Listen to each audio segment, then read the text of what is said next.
നാളെ രാവിലത്തെ കുക്കിങ്ങിന് വേണ്ടിയിട്ടുള്ള വെജിറ്റബിൾസൊക്കെ കട്ട് ചെയ്ത് വെക്കുകയാണ് കേട്ടോ.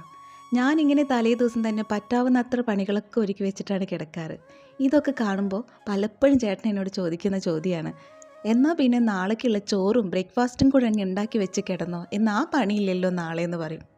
അവരെ പറഞ്ഞിട്ട് കാര്യമില്ല.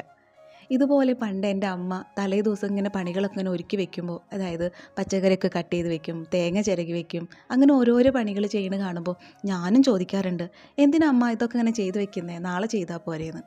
പ്രത്യേകിച്ച് മറുപടിയൊന്നും ഉണ്ടാവില്ല. നീ അതൊന്നും നോക്കണ്ട, നീ പോയിരുന്നു പഠിച്ചോന്ന് മാത്രം പറയും.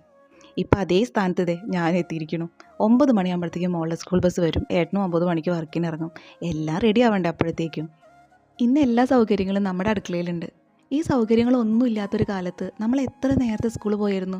8 മണിയാകുമ്പോഴത്തേക്കും പോകണം, നടന്നിട്ട് വേണ്ടേ പോവാൻ. അപ്പോഴത്തേക്കും എല്ലാതും റെഡിയാക്കി തരും. നമ്മുടെ അമ്മമാർക്കൊക്കെ ഒരു ബിഗ് സല്യൂട്ട് കൊടുക്കണം. ഞാനൊക്കെ